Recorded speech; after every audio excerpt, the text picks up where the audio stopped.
ठीक है, 1 मिनट चालू करते हैं ना।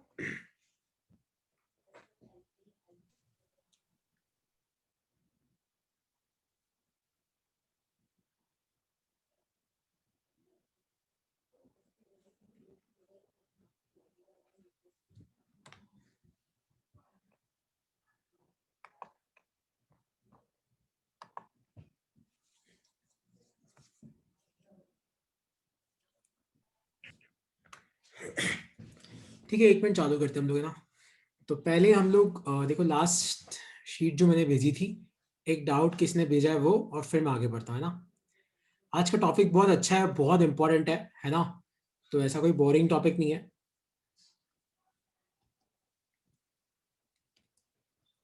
बस 1 सेकंड रुक जाना, और कोई ज्वाइन कर रहा होता है।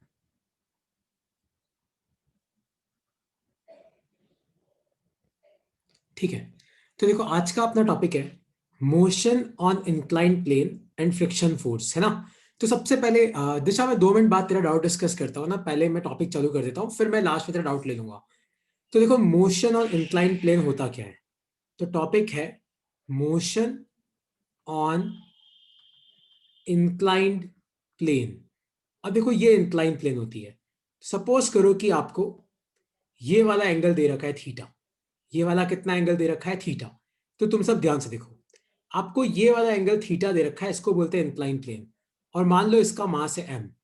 देखो, मैं तुम्हें याद है उस दिन भी बताया था, जब भी एफबीटी बनाते हैं तो दुनिया में अगर कोई भी मास है तो उस पर एक फोर्स नीचे की तरफ हमेशा क्या लगता है, एक फोर्स नीचे हमेशा क्या लगता है, एम जी।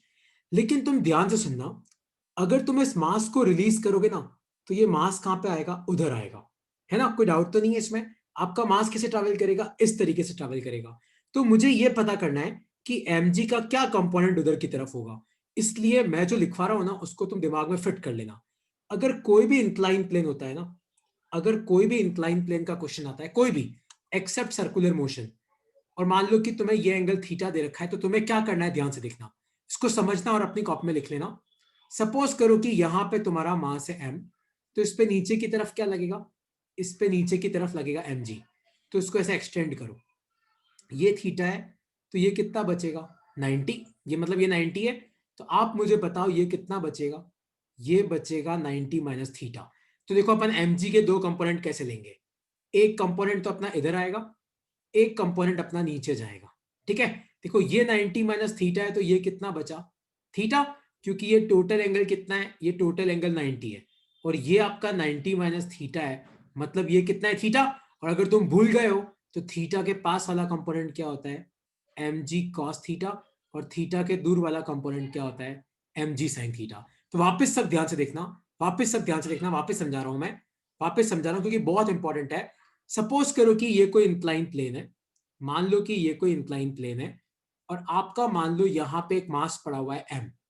यहां पे आपका एक मास क्या पड़ा हुआ है, एम।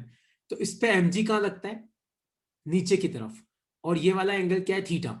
तो ध्यान से सुनना, आपको एम जी को दो पार्ट में तोड़ना है। तो पैरेलल टू द इंक्लाइन कितना कंपोनेंट आता है, M G sine theta.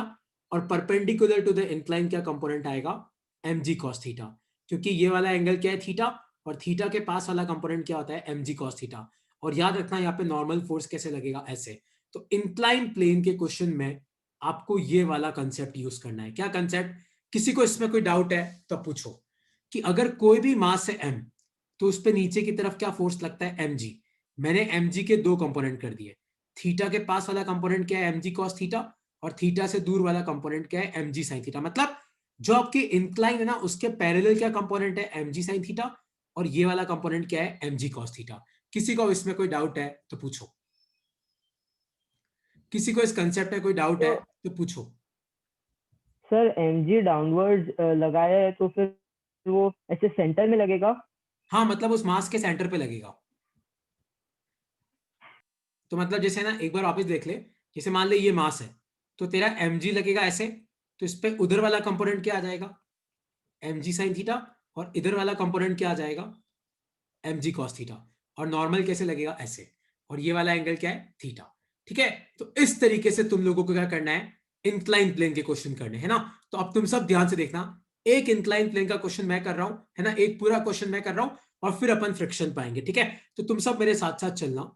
Suppose करो कि ये आपकी कोई इंक्लाइन प्लेन है, ये आपकी कोई इंक्लाइन प्लेन है, और मान लो ये इंक्लाइन प्लेन फिक्स है, सब ध्यान से देखना, और यहां पे आपका एंगल है थीटा, ठीक है। और मैंने तुम्हें दे रखा है, मैंने आपको क्या दे रखा है कि यहां पे कोई मास है m, और यहां पे एक पुली है, इस मास से एक रस्सी यहां जा रही है और ये पुली लटक रही है, और मान लो यहां पे आपका एक मास है बड़ा है, ठीक है।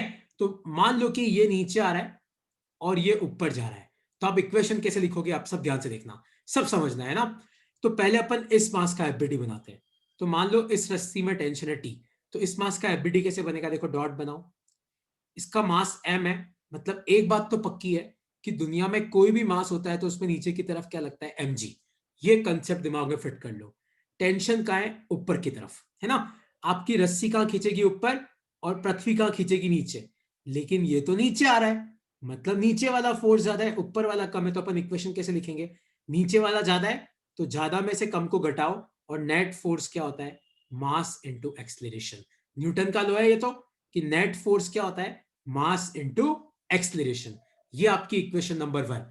अब तुम सब ध्यान से देखना, मैं इस मास की इक्वेशन कैसे लिखता हूं। देखो इस पे टेंशन का है पीछे, इस m के 2 टुकड़े कर दो, तो इधर की तरफ भूल तो नहीं गए, इधर की तरफ क्या आएगा, mg sin थीटा, और इधर की तरफ क्या आएगा, mg cos थीटा, और आपका नॉर्मल कहां पे आएगा, उधर। अब तुम सब ध्यान से देखना, अब्दुल भाई, यश भाई, सब समझना इसको, ध्यान से देखो। आपका मास उधर तो नहीं जा रहा, नीचे तो नहीं जा रहा, मतलब ना आपका मास उधर जा रहा है ना नीचे जा रहा है, तो नॉर्मल किसके बराबर हो गया, mg cos थीटा। लेकिन अपना मास कहां जा रहा है, ध्यान से देखो, अगर ये नीचे आएगा तो आपका मास ऊपर जाएगा, और ऊपर t है, पीछे क्या है, mg sin थीटा। लेकिन आपका मास तो उधर जा रहा है, मतलब t ज्यादा है, तो नेट फोर्स कितना हुआ, t minus mg sin theta, और नेट फोर्स क्या होता है, मास इंटू एक्सलेरेशन। ये आपकी इक्वेशन नंबर 2 है। आप इन दोनों को ऐड करना, तो आपका t से t कट जाएगा, आपको a मिल जाएगा। किसी को आप कोई डाउट है, क्योंकि ये बहुत इंपॉर्टेंट और बहुत अच्छा क्वेश्चन है, और तुम कोई डाउट है तो आप पूछो, बेझिझक पूछो, तुम्हें कुछ भी पूछना है तो। कहां पे डाउट है मुझे पूछो, ताकि मैं तुम्हारी हेल्प कर पाऊं। विदुषी समझ में आया, चारू, लक्ष्य, यश समझ में आया कि नहीं समझ में आया, सर हाँ पूछो। सर ये क्वेश्चन तो समझ आ गया बट ना, मतलब ये समझ तो आ गया बट इस पे क्वेश्चंस कैसे आएंगे? क्वेश्चन तो ऐसा आएगा कि a mass is kept on inclined plane, है ना। मैं शीट भेजता हूं ना यश, उसमें ऐसे क्वेश्चन की वर्डिंग तुझे मिलेगी। तो क्वेश्चन ऐसा आएगा कि a mass is on inclined plane and connected to another mass with pulley, find acceleration of both the mass, find tension in the string, ऐसे क्वेश्चन आएंगे।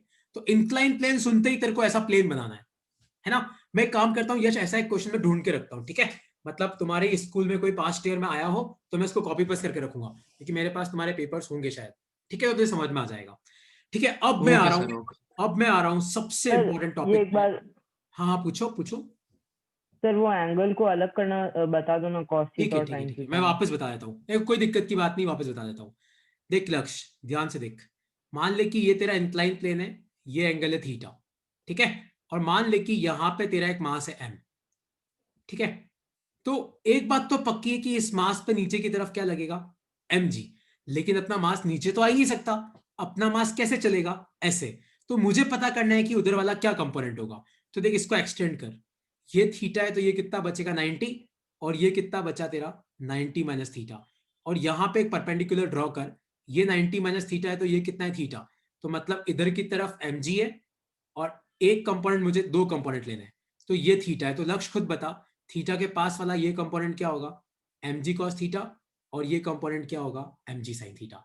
तो पैरेलल टू द इंक्लाइन नीचे की तरफ क्या होता है, ये हमेशा नीचे ही होता है, कभी ऊपर नहीं होता। इधर की तरफ mg sin थीटा और इधर की तरफ mg cos थीटा, ठीक है।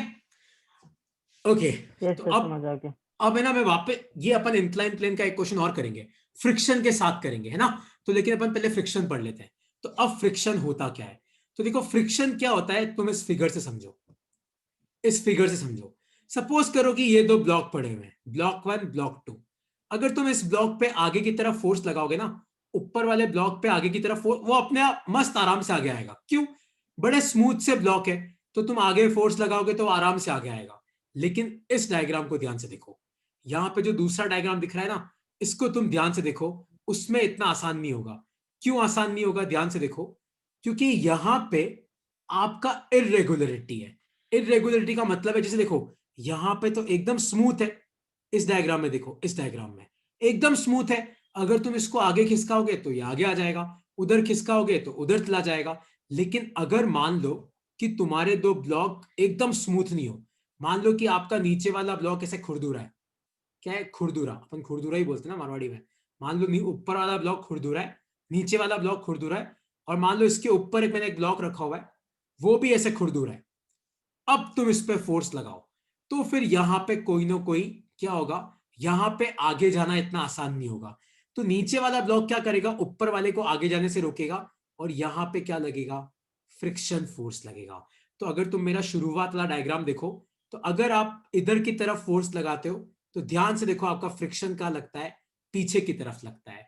फ्रिक्शन का लगता है पीछे की तरफ। तो फ्रिक्शन फोर्स क्यों लगता है, कब लगता है, तो अपनी कॉपी में लिखो।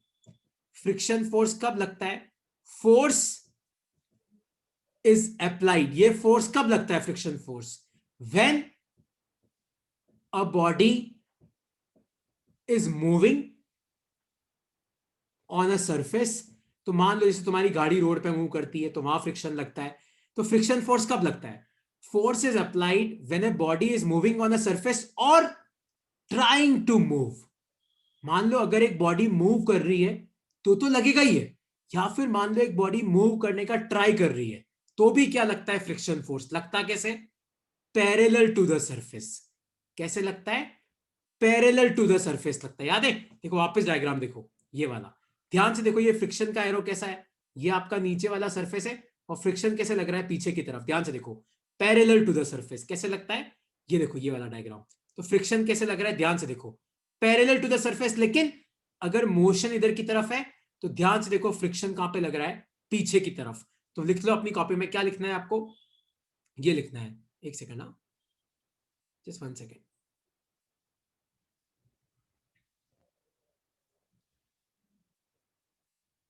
ठीक है, एक सेकंड वापस लिखवा देता हूं मैं तुम्हें।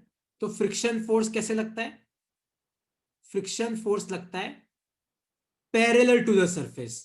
याद है, नॉर्मल जैसा नहीं है, नॉर्मल कैसे लगता है, परपेंडिकुलर। फ्रिक्शन लगता है पैरेलल टू द सरफेस, कैसे लगता है, और लगता किस तरीके से, opposite to the force which is trying to move, opposite to the force which is trying to move. जैसे सपोज करो कि नीचे ये एक ब्लॉक है और इसके ऊपर एक और ब्लॉक है, और मान लो मैं इस पर फोर्स लगा रहा हूं एफ, तो फ्रिक्शन कैसे लगेगा, फ्रिक्शन लगेगा ऐसे पीछे की तरफ, है ना। तो फ्रिक्शन कैसे लगता है, पैरेलल टू द सरफेस के, और डायरेक्शन क्या है, opposite to the force which is trying to move. तो जो फोर्स मूव करने की कोशिश करा रहा है, जैसे यहां पे ये फोर्स क्या कर रहा है, मूव करने की कोशिश करा रहा है, तो फ्रिक्शन क्या लगता है, पीछे। और कब लगता है, कब मतलब व्हेन, कब लगता है, या तो बॉडी मूव कर रही हो, व्हेन बॉडी इज मूविंग, और ट्राई टू मूव, या फिर बॉडी मूव करनी है या मूव करने का ट्राई कर रही है, इन दोनों केसेस में क्या लगता है, अपना फ्रिक्शन फोर्स लगता है। जब तक अपन न्यूमेरिकल नहीं करेंगे इसको कंसेप्ट में समझ में नहीं आएगा। एक बार इसकी डायरेक्शन लिख लो, कई बार आती है, पैरेलल टू द सरफेस लगता है, डायरेक्शन क्या है, opposite to the force which is trying to move. तो अगर आप इस बॉडी पे इधर फोर्स लगा रहे हो तो फ्रिक्शन का लगेगा, ऐसे पीछे लगेगा। कब लगता है, जब या तो बॉडी मूव कर रही है या बॉडी मूव करने का ट्राई कर रही है। अब इस लाइन का मतलब क्या है, अब तुम समझना, ठीक है। अब तुम इस लाइन का मतलब समझना, सब ध्यान से देखना, सब समझना इसको, ठीक है। तो अब तुम लिखो अपनी कॉपी में, सबसे पहला टॉपिक लिखो, स्टैटिक फ्रिक्शन। टॉपिक लिखो स्टैटिक फ्रिक्शन।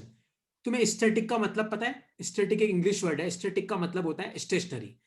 तो स्टैटिक फ्रिक्शन कब लगता है, when body is not moving. तो अगर आपकी बॉडी मूव नहीं कर रही है तब लगता है आपका static friction, when body is not moving but trying to move, लेकिन मूव करने का ट्राई कर रही है।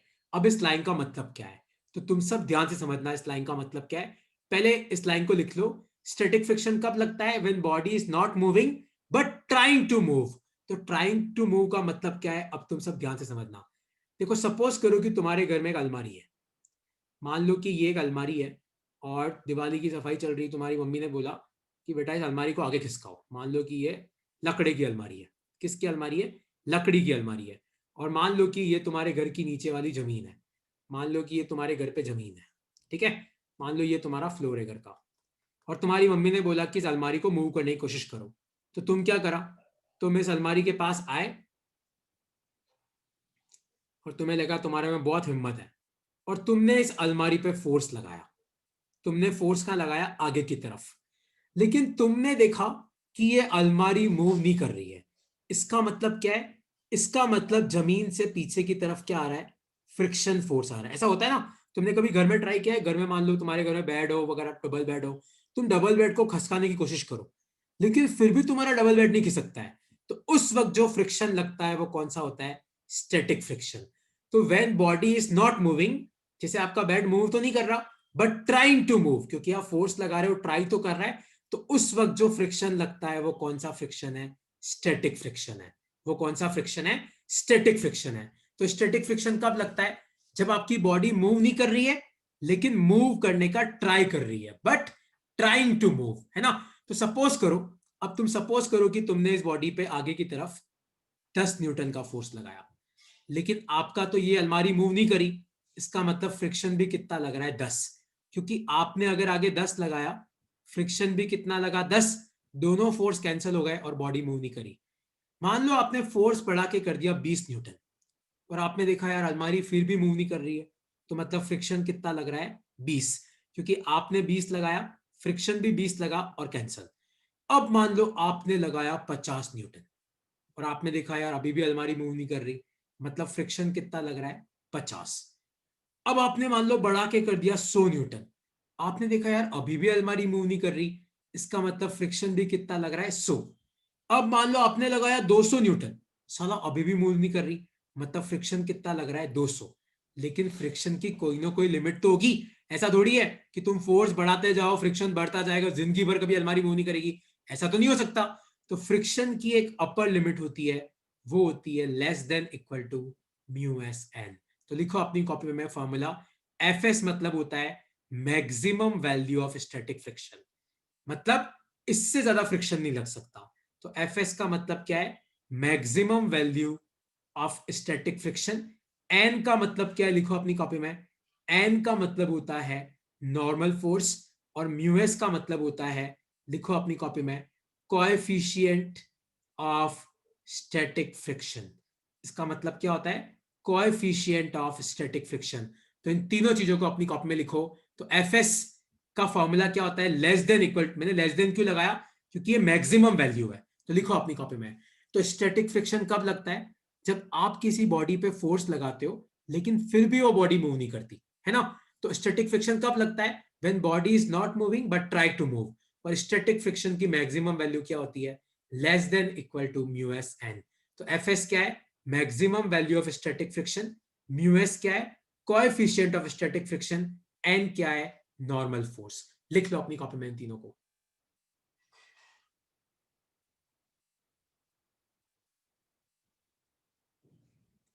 लिख लो इन तीनों को अपनी कॉपी में लिख लो। एफ एस मतलब maximum value of static friction, mu S मतलब coefficient of static friction, N मतलब नॉर्मल फोर्स। अब मैं तुम्हें न्यूमेरिकल कराऊंगा तो तुम्हें ये कंसेप्ट क्लियर हो जाएगा। देखना डेफिनेटली तुम्हें क्लियर हो जाएगा। एक सेकंड रुकना, हाँ ठीक है। तो इस फॉर्मूले को लिख लो अपनी कॉपी में, F S less than equal to mu S N, ठीक है। अब इसका मतलब क्या है, फिर मैं तुम्हारे डाउट्स लूंगा। तो सपोज करो कि ये एक बॉडी है, मान लो ये बॉडी है 20 किलो की, ठीक है। कितने किलो की है? 20 किलो की। और यहां पे म्यू एस तुम्हें दे रखा है 0.3। तो मेरा क्वेश्चन है, क्वेश्चन क्या है मेरा? What is the maximum value of static friction? What is the maximum value of static friction? तो देखो कैसे करते हैं। अब तुम सब एक चीज समझना, जब भी फ्रिक्शन का क्वेश्चन आए ना, सबसे पहले तुम किस पे ध्यान देना? नॉर्मल निकालने पे। तो ये 20 kg ये डॉट बनाओ। तो एक बात तो पक्की है, दुनिया में कोई भी मास होता है नीचे mg लगता है, तो नीचे कितना लगेगा? 20g, क्योंकि मास 20 है। ऊपर क्या लगेगा? नॉर्मल, ठीक है। और तो ऊपर कोई फोर्स नहीं लग रहा। तो ध्यान से देखो, ना तो ये बॉडी ऊपर जा रही है ना नीचे, मतलब नॉर्मल कितना है 20 g, और g कितना होता है 10, तो नॉर्मल कितना आ गया 200 न्यूटन। तो एफ एस क्या आ जाएगा less than equal to mu S N. तो म्यू एस कितना है 0.3, नॉर्मल कितना है 200, तो 10 से 10 गया तो ये कितना आया 60 न्यूटन।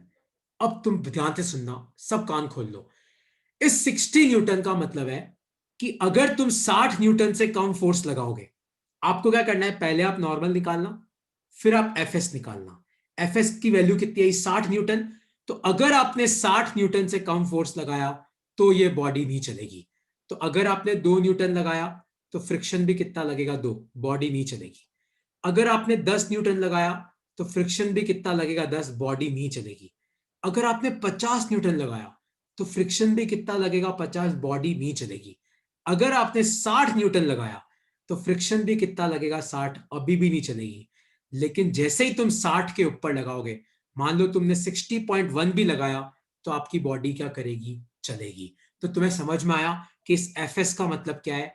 इस एफ एस का मतलब है कि इससे ज्यादा तुम फोर्स लगाओगे तभी तुम्हारी बॉडी चलेगी, वरना नहीं चलेगी। और एक और कंसेप्ट याद रखना कि अगर तुम 2 लगाओगे तो 2 लगेगा, ये नहीं कि 2 लगाओगे तो भी 60 लगेगा। जब तक तुम 60 के ऊपर नहीं लगा दोगे, बॉडी नहीं चलेगी। तुम 10 लगाओगे 10 लगेगा, 50 लगाओगे 50 लगेगा, 60 लगाओगे 60 लगेगा, 60 पे भी नहीं चलेगी। लेकिन 60.1 पे तुम्हारी बॉडी क्या करेगी, चलेगी, है ना। और जब बॉडी चलती है तो काइनेटिक फ्रिक्शन लगता है, उस पर मैं बाद में आता हूं। पहले अब तक स्टैटिक में किसी को कोई डाउट है तो पूछो।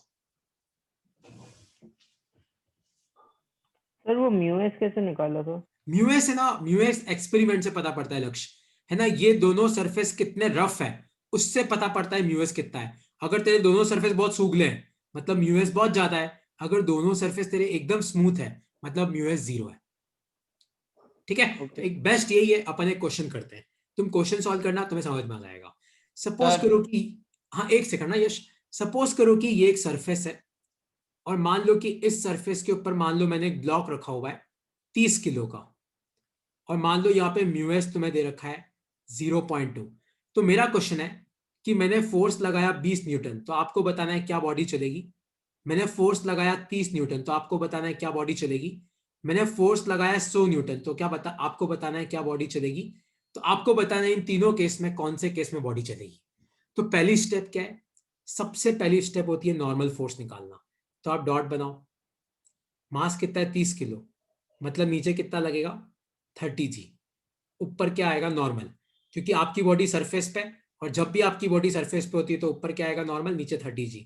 तो नॉर्मल कितना आया G10 है, नॉर्मल कितना आया 300 न्यूटन। और एफ एस क्या होता है, less than equal to mu S N. तो म्यू एस कितना है 0.2 और नॉर्मल कितना है 300, तो 10 लो, तो 32 जा कितना आ गया 60 न्यूटन। मतलब अगर आपने 60 या 60 से कम लगाया तो आपकी बॉडी नहीं चलेगी। तो 20 में भी नहीं चलेगी, 30 में भी नहीं चलेगी, 100 में चलेगी। ठीक है, तो तुम्हें कंसेप्ट समझ में आया कि अब नहीं आया। तो तुम्हें सबसे पहला काम पता है क्या है, नॉर्मल निकालना, फिर एफ एस निकालना, और चेक करना कि आप कितना फोर्स लगा रहे हो। अगर आपका फोर्स इससे कम है तो बॉडी नहीं चलेगी। तो अगर आप 20 न्यूटन का फोर्स लगाओगे तो बॉडी नहीं चलेगी, और फ्रिक्शन भी कितना लगेगा 20 न्यूटन। अगर आप 30 न्यूटन लगाओगे तो भी बॉडी नहीं चलेगी, मतलब 30 न्यूटन को कौन काट रहा है, फ्रिक्शन, तो फ्रिक्शन भी कितना लगेगा 30 न्यूटन। लेकिन अगर आप 100 न्यूटन लगाओगे तो बॉडी क्या करेगी, चलेगी। तो किसी को अब तक कोई डाउट है तो पूछो। विदुषी, चारू, दिशा, कोई भी डाउट है बेटा, नक्श, तो पूछो। डाउट है तो पूछना पड़ेगा तुम्हें अब। मुझे पता है लंबा, बहुत लंबा बोल गया, डाउट है तो पूछो। हाँ म्यूएस दिया होगा लक्ष्य, म्यूएस इज अ कांस्टेंट। कोई डाउट है यश भाई, कोई डाउट है, नकुल, कोई डाउट है तो पूछो। सर जी की वैल्यू 10।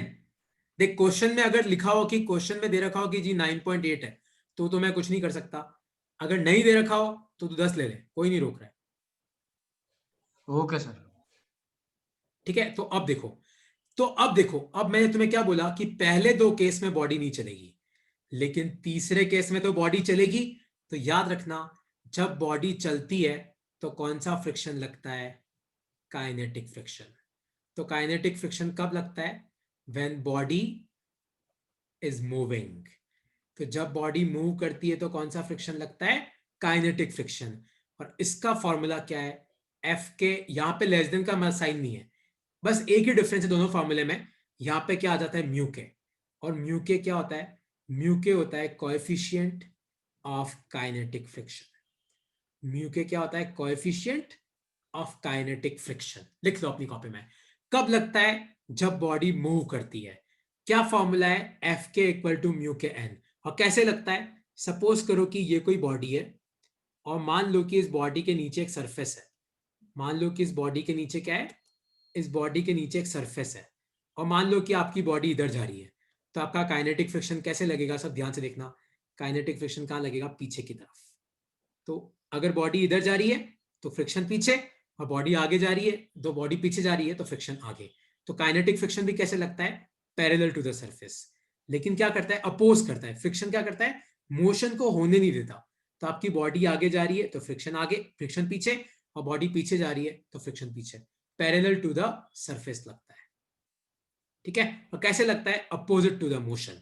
तो कब लगता है काइनेटिक फ्रिक्शन? जब आपकी बॉडी क्या कर रही है? मूव कर रही है। क्या फॉर्मूला है? म्यू के एन। म्यू के क्या होता है? Coefficient of kinetic friction. N क्या होता है? एन मतलब क्या है? Normal force. ठीक है? अब तक किसी को कोई डाउट है तो पूछो। तो फ्रिक्शन क्यों लगता है? क्योंकि बॉडी स्मूथ नहीं होती है, बॉडी पे क्या होती है? खुरदरापन होता है, इरेगुलरिटीज होती है। फ्रिक्शन क्या करता है? बॉडी को चलने से रोकता है, मतलब चलने नहीं देता, है ना। एक बॉडी को दूसरे बॉडी पे नहीं चलने देता फ्रिक्शन, है ना। फ्रिक्शन दो है, स्टैटिक और काइनेटिक। स्टैटिक कब लगता है? जब बॉडी या तो खड़ी है, या बॉडी मतलब बॉडी खड़ी है लेकिन चलने का ट्राई कर रही है, तब लगता है। और काइनेटिक कब लगता है? जब बॉडी चलती है। ठीक है? तो अब तुम ध्यान से देखना, एक क्वेश्चन मैं कर रहा हूं, सब समझना। सपोज करो कि ये कोई सरफेस है, और मान लो कि इस सरफेस के ऊपर एक ब्लॉक पड़ा हुआ है, और मान लो ये ब्लॉक है 50 किलो का, और मान लो यहां पे आपको म्यू एस दे रखा है 0.3, और आपको म्यू के दे रखा है 0.2, और मान लो मैं इस बॉडी पे फोर्स लगा रहा हूं 500 न्यूटन का। तो पहला क्वेश्चन तो ये है, आपको मुझे बताना है, विल द बॉडी मूव? क्या ये बॉडी मूव करेगी? Will body move? और दूसरा, अगर मूव करेगी, इफ इट मूव्स, अगर ये मूव कर रही है, what will be the acceleration? If it moves, what will be the acceleration? तो अगर ये बॉडी मूव कर रही है तो आपको बताना है एक्सलेरेशन क्या होगा। देखो ये पूरा क्वेश्चन मैं कर रहा हूं, सब समझना, सब समझना इस क्वेश्चन को, है ना। सब ध्यान देना, एक सेकंड ना। देखो, तो अब सब ध्यान से सुनना। पहले आप इस बॉडी का फ्री बॉडी डायग्राम बनाओ। तो नीचे की तरफ क्या आ जाएगा? 50g। ऊपर की तरफ क्या आएगा? नॉर्मल। एक बार जब नॉर्मल निकालो ना, तो फ्रिक्शन विक्शन लगाने की जरूरत नहीं है। खाली कौन से फोर्स लगाना? जो ऊपर लग रहे हैं या जो नीचे लग रहे हैं, है ना। तो ध्यान से देखो, नॉर्मल कितना आ जाएगा? 50 इंटू जी। जी कितना होता है? 10। तो नॉर्मल कितना आ गया? 500 न्यूटन। ठीक है, सबसे पहले नॉर्मल निकाल दिया। तो सबसे पहले नॉर्मल निकालना है। फिर सेकंड स्टेप क्या है? एफ एस निकालो। तो F S less than equal to क्या होता है? Mu S N. और म्यू एस कितना है? 0.3। और नॉर्मल कितना है? 500। तो ये 10 गया, तो ये कितना आया? 53 जा कितना आया? 150 न्यूटन। मतलब अगर आपने 150 से कम लगाया तो आपकी बॉडी नहीं चलेगी। लेकिन तुम ध्यान से देखो, तुमने कितना लगाया? तुमने लगाया 500। तो will body move? Yes, body will move. और जब बॉडी चलती है तो कौन सा फ्रिक्शन लगता है? आप खुद मुझे बताओ। जब बॉडी चलती है तो कौन सा लगता है? काइनेटिक। तो म्यू के कितना है? 0.2। नॉर्मल कितना है? 500। तो इसको सॉल्व करो, 10 से गया तो ये कितना आ जाएगा? 100 न्यूटन। तो अब तुम सब मेरी बात ध्यान से सुनना।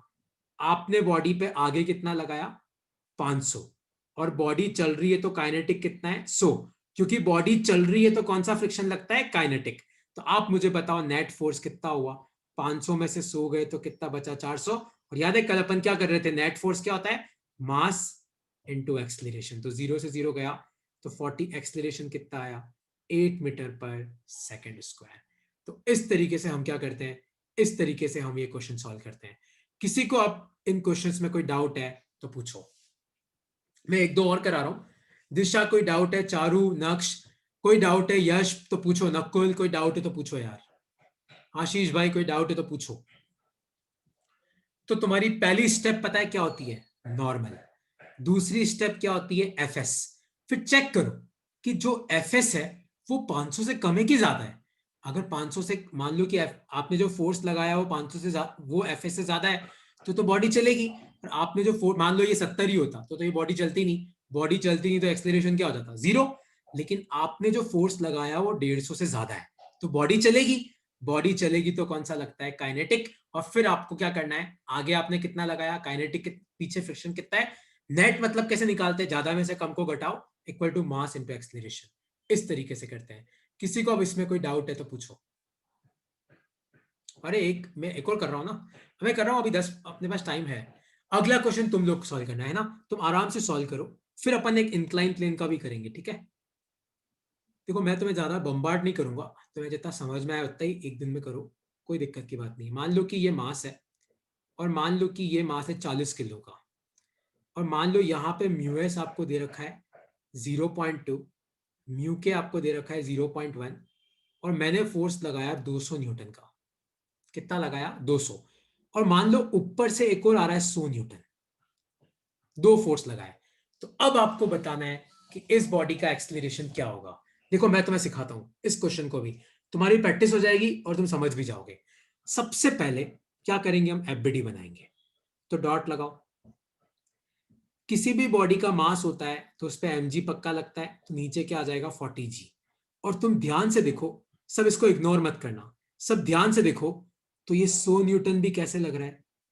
ऐसे लग रहा है, तो मतलब नीचे 100 एक और आ जाएगा। किसी को 100 में कोई डाउट है तो पूछो। अपन 100 न्यूटन भी कैसे लगा रहा है? देखो नीचे की तरफ। तो ये इसको भूलना मत, क्योंकि जब तुम नॉर्मल निकालोगे ना तो ऊपर नीचे वाले सारे फोर्स लेना, आगे पीछे वाले छोड़ देना। और नॉर्मल कहां पे आएगा? ऊपर। तो ध्यान से देखो यहाँ पे नॉर्मल कितना आया? G10 है तो नॉर्मल कितना आ जाएगा? 500, क्योंकि 400 प्लस 100 500।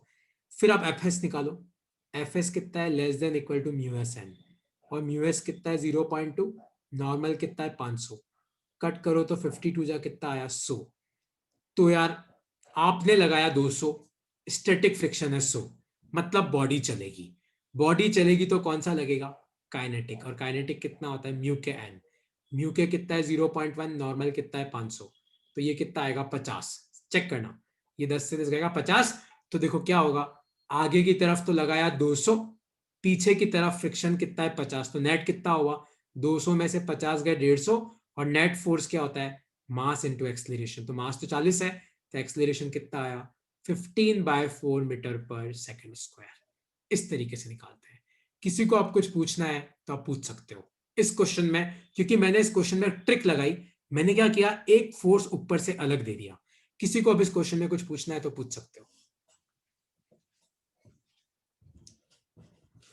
ओके, कोई डाउट है? चारू समझ में आया? दिशा तुझे क्लियर हुआ? देखो डाउट है तो तुम पूछ लो, है ना तुम क्वेश्चन नहीं कर पाओगे, पहले ही बोल रहा हूं शीट के। ओके ओके, तुम नहीं पूछ रहे हो तो लास्ट टॉपिक लिखो आज का, acceleration on incline plane. Topic लिखो, acceleration on rough incline plane. Rough incline plane देखो कैसे निकालेंगे। सबसे पहले हम एक इंक्लाइन प्लेन बनाते हैं। ये डेरिवेशन है, हाँ इंपॉर्टेंट डेरिवेशन है। तो वैसे भी आप रिटर्न एग्जाम की प्रैक्टिस डाल लो, क्योंकि देनी ही है। तो acceleration on incline plane. Suppose करो कि यहां पे एक मास है m। तो मैं तुम्हें थोड़ी देर पहले क्या बताया था? इस mg के दो पार्ट करोगे तो इधर क्या आएगा? mg sine theta. इधर क्या आएगा? mg cos theta. नॉर्मल का आएगा ऊपर। और मान लो कि मैंने तुम्हें दे रखा है ये वाला डेरिवेशन हम कब करते हैं? जब बॉडी मूव करती है, व्हेन बॉडी इज मूविंग। तो अगर बॉडी नीचे आ रही है तो आपका फ्रिक्शन कहां लगेगा? पीछे। और कौन सा फ्रिक्शन लगेगा? काइनेटिक फ्रिक्शन, जो क्या होगा? म्यू कैन, है ना? जब बॉडी चलती है तो कौन सा फ्रिक्शन लगता है? काइनेटिक ही लगता है। अब तुम सब ध्यान से देखो, सब ध्यान से देखो। तो देखो ना तो बॉडी इधर जा रही है ना इधर जा रही है, मतलब नॉर्मल किसके बराबर हो गया? mg cos theta. हवा में थोड़ी जाती है बॉडी, तो बॉडी ना तो ऊपर जा रही है ना बॉडी नीचे जा रही है, मतलब जितना फोर्स इधर उतना फोर्स इधर। और अब तुम ध्यान से देखो, बॉडी जा रही है नीचे, तो नीचे वाला फोर्स ज्यादा है, ऊपर वाला कम है। तो नीचे वाला फोर्स क्या है, mg sin थीटा, पीछे कितना फोर्स है Fk, और नेट फोर्स क्या होता है, मास इनटू एक्सेलरेशन। और तुम्हें भी पता है कि Fk का फॉर्मूला क्या होता है, म्यू के n होता कि नहीं होता है, मास इनटू एक्सेलरेशन। और फिर तुम्हें भी पता है कि ऊपर लिखा हुआ है कि n क्या है, mg cos थीटा, तो n की जगह पुट करो म्यू के, n की जगह पुट करो mg cos theta equal to mass into acceleration, m गया, तो आपका एक्सेलरेशन कितना आया, g sine theta minus mu K G cos theta. बहुत इंपॉर्टेंट है, कई बार न्यूमेरिकल में ये फॉर्मूला सीधा यूज होता है, अपनी एनसीईआरटी के पीछे भी ये फॉर्मूला है, बहुत इंपॉर्टेंट है, लिख लो अपनी कॉपी में, acceleration on rough incline plane, और मैंने तुम्हें दे रखा है कि बॉडी मूव कर रही है। अब कोई डाउट है तो पूछो, इसको लिख लो अपनी कॉपी में, है ना, डेरिवेशन है ये, लिख लो।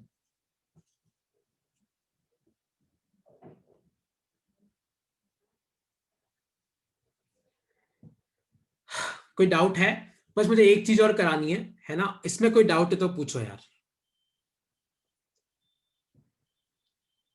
अरे चारों मैं क्वेश्चन भेजूंगा, मैंने तो पूरी शीट बना रखी है इसकी अच्छी सी, आप आराम से क्वेश्चन करना है ना, और प्लीज पूछो यार, है ना, तुम्हें डाउट हो तो।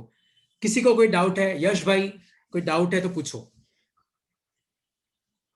No sir. ठीक है, ये लिख लिया तुम लोगों ने, ये मैं तुम्हें भेज रहा हूँ नोट्स वैसे भी, है ना, तुम कुछ मिस भी कर जाओ तो बाद में लिख लेना, कोई दिक्कत की बात नहीं है। बस एक तरीके के क्वेश्चन मुझे तुम्हें और कराने, जो अपने क्या एग्जाम में आते हैं, तो उसको ध्यान से देखना। ये लिख लो तुम्हें ना, जल्दी लिख लो, क्योंकि 2-3 मिनट ही बाकी है, तो मुझे जल्दी कराना पड़ेगा थोड़ा सा। ठीक है, अच्छा, बस एक लास्ट है, फिर आप जा सकते हो। देखो ध्यान से, सपोज करो कि ये कोई सरफेस है, और मान लो, एक सेकेंड, और मान लो कि इस सरफेस पे आपका ब्लॉक पड़ा हुआ है, मान लो आपका ब्लॉक पड़ा हुआ है, इस ब्लॉक का मास है m, और मान लो कि मैं इस ब्लॉक पे फोर्स लगा रहा हूं ऐसे, और मान लो कि आपको ये वाला एंगल कितना दे रखा है, थीटा, है ना, और मान लो कि आपको दे रखा है कि यहाँ पे, और मैंने तुम्हें बोल रखा है कि ये बॉडी चल रही है, तो ये म्यू अपने आप ही क्या होगा, मान लो आपको म्यू के दे रखा है, तो आपको बताना है कि इस मास का एक्सेलरेशन क्या होगा। देखो कैसे करते हैं, सब ध्यान से समझना, डॉट बनाओ, दुनिया में कोई भी मास है तो उस पर एमजी कहां लगता है, नीचे, नॉर्मल कहां लगेगा, ऊपर, क्योंकि सरफेस पे पड़ा हुआ है। अब तुम ध्यान से देखना, तो आपका एक फोर्स कैसे लग रहा है, ऐसे, और आपको ये वाला एंगल क्या दे रखा है, थीटा। तो याद रखना, याद रखना, थीटा के पास वाला कंपोनेंट क्या होगा, एफ कॉस थीटा, याद रखना, और थीटा से दूर वाला कंपोनेंट क्या होता है, एफ साइन थीटा। तो तुम ध्यान से देखना, अगर आपका फोर्स ऐसे बीच में होना तो उसको दो पार्ट में तोड़ देना, प्लीज यार, इस चीज को समझना, थीटा के पास वाला कंपोनेंट एफ कॉस थीटा, और देखो F sine theta normal same direction में, तो एफ साइन थीटा, और फ्रिक्शन कहां लगेगा, फ्रिक्शन लगेगा पीछे। तो तुम ध्यान से देखना, ना तो ब्लॉक ऊपर जा रहा है ना नीचे, तो जितना फोर्स ऊपर, तो N plus F sine theta, उतना फोर्स नीचे, इक्वल टू एम जी। तो ये तो आ गई इक्वेशन नंबर 1। और अपना ब्लॉक कहां जा रहा है, आगे, आगे जा रहा है, मतलब आगे वाला फोर्स ज्यादा है, पीछे वाला कम है, तो आगे वाला फोर्स क्या है, एफ कॉस थीटा, पीछे फोर्स क्या है, फ्रिक्शन, और नेट फोर्स क्या होता है, मास इनटू एक्सेलरेशन। ये आपकी इक्वेशन नंबर 2। और फ्रिक्शन को तुम क्या पुट कर देना, म्यू के एन, क्या पुट कर देना, म्यू के एन, क्योंकि एन तुम यहां से निकाल के यहां पुट कर देना, है ना। ये थोड़ा ट्रिकी क्वेश्चन है, थोड़ा टफ क्वेश्चन है, मुझे पता है। तो इन क्वेश्चन में, ऐसे क्वेश्चन में हम करते क्या है, ऐसे क्वेश्चन में हम क्या करते हैं, देखो, अगर आपका फोर्स बीच में हो तो उसके दो कंपोनेंट ले लो, थीटा के पास वाला एफ कॉस थीटा, और थीटा से दूर वाला क्या आ जाएगा, एफ साइन थीटा। और ध्यान से देखो, नॉर्मल भी ऊपर, एफ साइन थीटा भी ऊपर, पर आपकी बॉडी ना तो ऊपर जा रही है ना नीचे, तो जितना फोर्स ऊपर उतना नीचे, तो N plus F sine theta क्या है, एम जी, तो यहां से नॉर्मल कितना आ जाएगा, M G minus F sine theta. जैसे ही नॉर्मल आया तो आप फ्रिक्शन निकाल लो म्यू एन, और फिर मैंने तुम्हें क्या बोला कि बॉडी इधर जा रही है, मैंने तुम्हें क्वेश्चन में दे रखा है बॉडी इधर जा रही है, तो मतलब ये फोर्स ज्यादा है, ये फोर्स कम है, तो नेट फोर्स क्या होता है, मास इनटू एक्सेलरेशन, और एफ की जगह ये वैल्यू पुट कर देना, ठीक है। तो अब देखो 1 मिनट से भी कम पूछा है, कम बचा है, इसमें कोई डाउट है अभी जो शीट पे क्वेश्चन है स्लाइड पे, तो तुम मुझे भेज देना। दिशा तेरा डाउट मैं ना अलग से सॉल्व कर देता हूँ थोड़ी देर में, है ना, क्योंकि इतना टाइम बचा नहीं है। फ्रिक्शन में और किसी को कुछ पूछना है तो आप मुझे मैसेज कर देना, अपन नेक्स्ट क्लास में पहले आपके डाउट लेंगे डेफिनेटली, प्रायोरिटी पे डाउट, और फिर मैं नेक्स्ट टॉपिक पे आऊंगा।